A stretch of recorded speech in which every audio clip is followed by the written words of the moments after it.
Good morning everyone. I'm Ayushi Gaur from Galaxy International School and today we're going to complete our previous chapter that was chemical kinetic.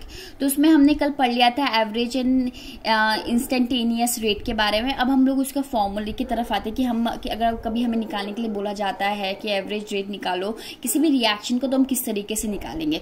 तो क्या होता है कि यहाँ पर for a reaction, ठीक है, हमें एक रिएक्शन हमने एक कंसिडर किया that is A plus B is equal to C. ठीक है, ए और बी को प्लस करके हम क्या बना रहे हैं, सी बना रहे हैं. तो we can calculate the average जो रेट है आपका बिटवीन द टू टाइम. ठीक है, जो टू टाइम होगा, ठीक है, ड्यूरिंग द रिएक्शन. हम क्या करेंगे, हम यहाँ करेंगे, हमने माइनस का साइन यहाँ पर पहले निकाला है क्योंकि ये जो वैल्यू आएगी ये माइनस में आएगी. एंड आपको एक चीज पता है कि कोई भी रिएक्शन क्या नहीं हो सकती कभी भी माइनस में, मतलब कि कोई भी रेट ऑफ रिएक्शन माइनस में नहीं हो सकता क्योंकि टाइम माइनस में नहीं हो सकता है किसी भी चीज का कि क्या बोलते हैं 0 सेकंड, मतलब कि -1 सेकंड में हो गया, इस तरीके से तो नहीं बोलते हम.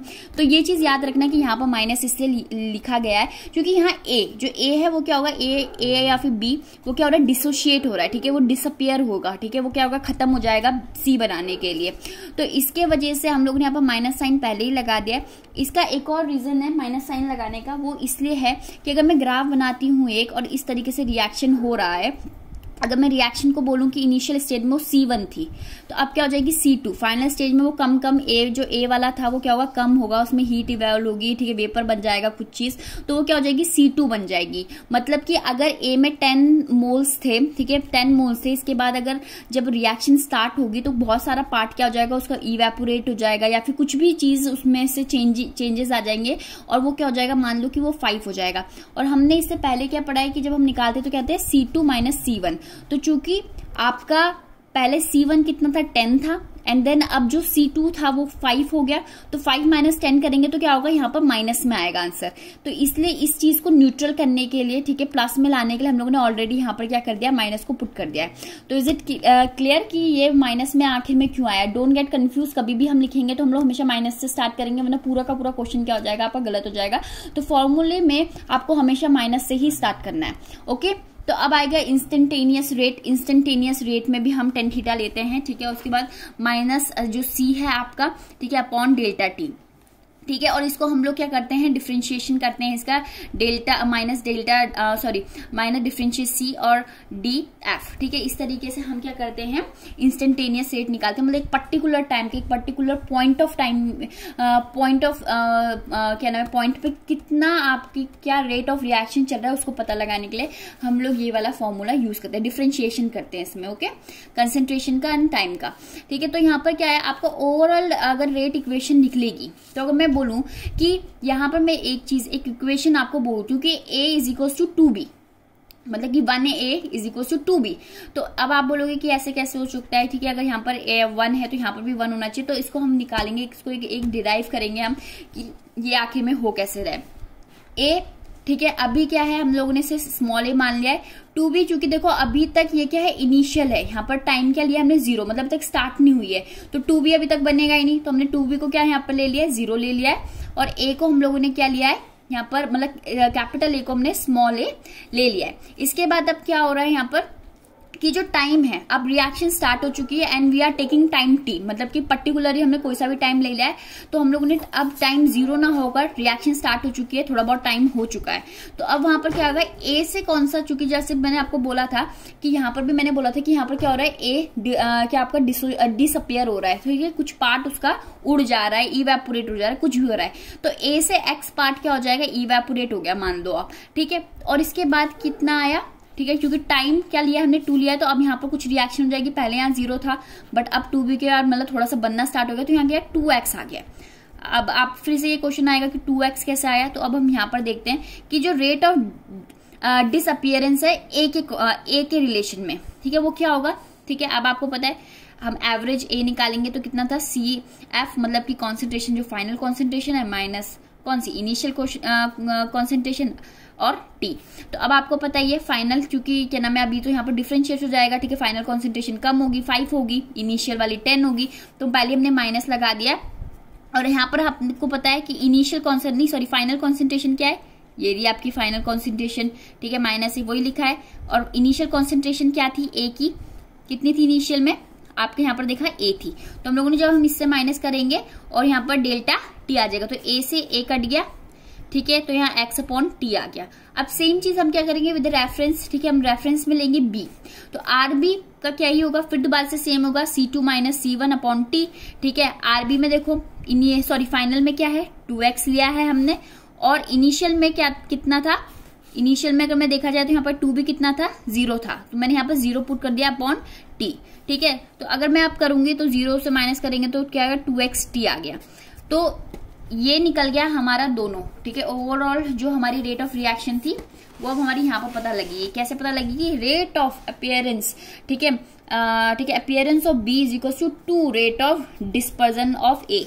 इसको हम ये भी लिख सकते हैं rate of dispersion of A, ठीक है, ए में, और यहाँ पर ये जो 2 इसके आगे था वो हम इधर को मूव करा देंगे तो ये डिवाइड में आ गया। दिस इज एवरीथिंग, ठीक है। यहाँ पर मैंने आपको बता दिया है कि किस तरीके से आपकी ओवरऑल एक रिएक्शन आएगी। तो अब आपके देखते हैं फैक्टर कौन कौन से, ठीक है। पहले जैसे ही चलेगा, पहले एक टॉपिक पढ़ाया जाएगा, इसके बाद उसमें कौन कौन से फैक्टर्स को अफेक्ट करते हैं। तो सेम यहाँ पर भी मैंने क्या लिख दिया है कि कौन कौन से ऐसे फैक्टर हैं जो कि अफेक्ट करें किसी भी आपकी रिएक्शन को। तो नेचर ऑफ द रिएक्टेंट, कुछ रिएक्टेंट क्या होते हैं बहुत जल्दी जल्दी क्या करते हैं रिएक्ट करते हैं, कुछ नहीं करते हैं। तो नेचर किस तरीके से होगा रिएक्टेंट का, उसी बेस में आपके क्या होंगे, मतलब कि ये चीज पता चलेगा कि कितनी जल्दी रिएक्शन होगी। कंसंट्रेशन, अगर कंसंट्रेशन हाई होगी तो रेट ऑफ रिएक्शन भी हाई होगा, क्योंकि ज्यादा सरफेस मिलेगा, ठीक है, कोलाइड करेंगे। सरफेस एरिया ज्यादा होगा तो कोलिजन रेट बढ़ेगा और इससे रेट ऑफ रिएक्शन क्या होगा, इंक्रीज होगा। टेम्परेचर आपको पता ही है, कोई भी चीज जैसे कि आपने देखा होगा चीनी अगर नहीं घुलती तो हम हीट देते हैं और वो जल्दी से मिक्स हो जाती है, तो सेम चीज क्या है, टेम्परेचर अगर आपका इंक्रीज होगा तो रेट ऑफ रिएक्शन भी इंक्रीज होगा। कैटलिस्ट आपको पता ही है, ये क्या करते हैं आपके मतलब एंजाइम्स एंड कैटलिस्ट क्या करते हैं, रिएक्शंस को इंक्रीज कर देते हैं। एंड ठीक है, इनहैबिटर्स क्या होते हैं, इनहैबिट करना मतलब किसी चीज को रोकना, तो ये लोग क्या करते हैं स्लो डाउन कर देते हैं आपकी किसको, रिएक्शन को। इतना समझ में आ गया।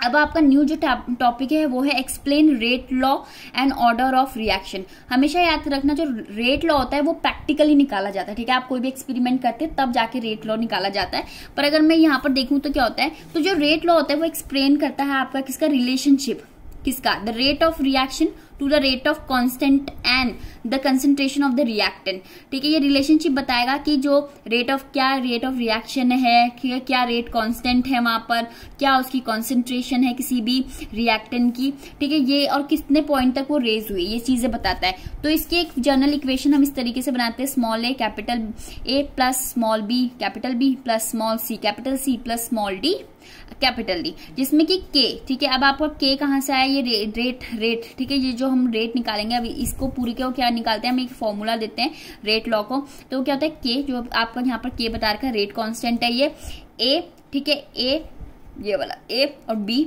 जो भी आपका आ रहा है, ठीक है।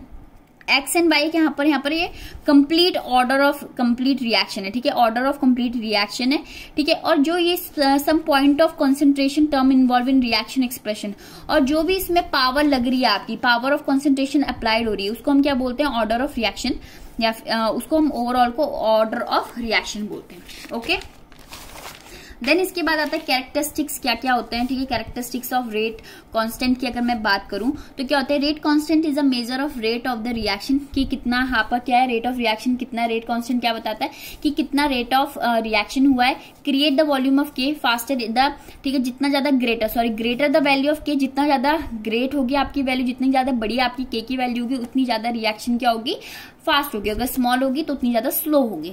The value of rate of concentration is dependent on the concentration of reactant, ठीक है। अब इसका जो कॉन्सेंट्रेशन है, ठीक है, जो वैल्यू है आपकी रेट कॉन्सेंट्रेशन की, वो किस पर डिपेंड करती है, कॉन्सेंट्रेशन ऑफ रिएक्टेंट, कितना रिएक्टेंट है उसके अंदर, क्या कॉन्सेंट्रेशन है रिएक्टेंट की, उस पर डिपेंड करती है।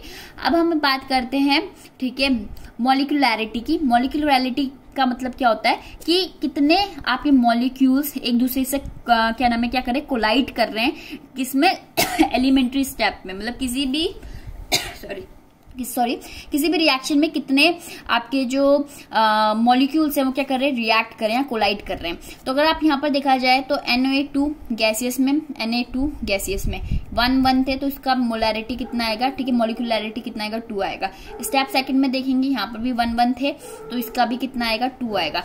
बट ये याद रखना कि ओवरऑल जो मॉलिक्यूलरिटी होता है वो किसी भी कॉम्प्लेक्स या फिर ओवरऑल रिएक्शन में हम लोग नहीं काउंट करते हैं। अगर मैं डिफरेंस बोलूं कि मॉलिक्यूलरिटी एंड ऑर्डर में क्या डिफरेंस है, तो यहाँ पर मॉलिक्यूलरिटी जो होता है वो एक थ्योरेटिकल टर्म है, मतलब कि वो बैलेंस करके हमको पता लगेगी, ठीक है। लेकिन जो ऑर्डर है वो एक एक्सपेरिमेंटल डिटरमाइंड है। जब हमें ऑर्डर निकालना होगा तो हमें एक्सपेरिमेंटल करना पड़ेगा। ये हमेशा किस में आएगा, होल नंबर में आएगा। ये पॉजिटिव, नेगेटिव, जीरो और किसी भी फ्रैक्शन में भी आ सकता है, बट ये किस में आएगा, हमेशा होल नंबर पे आएगा। ओके, हमेशा याद रखना जो रिएक्शन होते हैं, जो डिफरेंट मॉलिक्यूलरिटी होते हैं, ठीक है, वो क्या होता है, वो उसके मोल्स के ऊपर डिपेंड करता है। अगर 1 है, मॉलिक्यूलरिटी 1 है, तो हम उसको क्या बोलेंगे, यूनिमॉलिक्यूलर बोलेंगे। 2 है तो उसे हम बायोमॉलिक्यूलर बोलेंगे, ठीक है। 3 है तो उसको ट्रायोमोला बोलेंगे, और या फिर इससे आगे फर्दर ऑन इसी तरीके से होगा।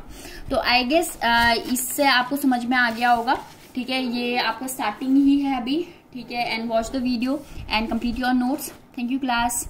Stay blessed and happy always.